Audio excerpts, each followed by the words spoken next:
Wrestlemania 3, and did you try to get on the show at all? It wasn't up to me. It was the office. The office decides, okay, if you were in 2, here's our new card, WrestleMania 3. And by that time, it was just, I wasn't, like I say, the Kamala stretcher jobs? Right. I was kind of in a higher up whipping boy spot. All right, you can beat him, so we got to beat him because I wasn't fighting Nikolai or Sheik in that type match. I was still doing the military thing. And I don't think there just wasn't a spot that they wanted to put me in at that time, for WrestleMania 3. Okay.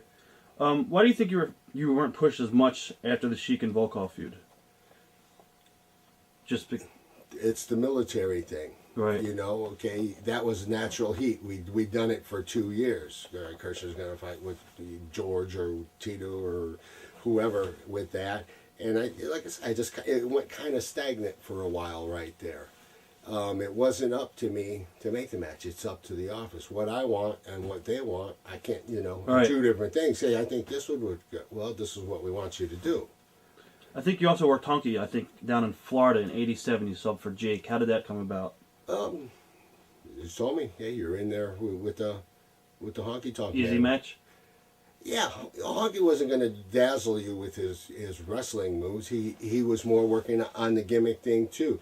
And it's a weird story because Ricky Steamboat at that time was the Intercontinental Champion, and things weren't working good for him. So one of the few times he ever did a job on TV was for the Honky Tonk Man for the title. Right. So there was some friction in the office. We had a problem with him then, and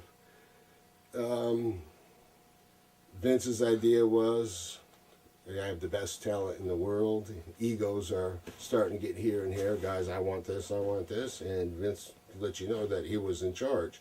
So he said, well, guess who's going to be our new Intercontinental Champ? Not the most talented. Honky held the title for 5 years, the greatest Intercontinental Champion of all time.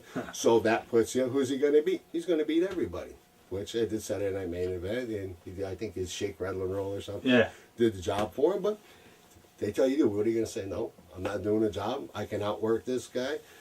And it wasn't like that. The WWF stands for the Wide World of Fantasies.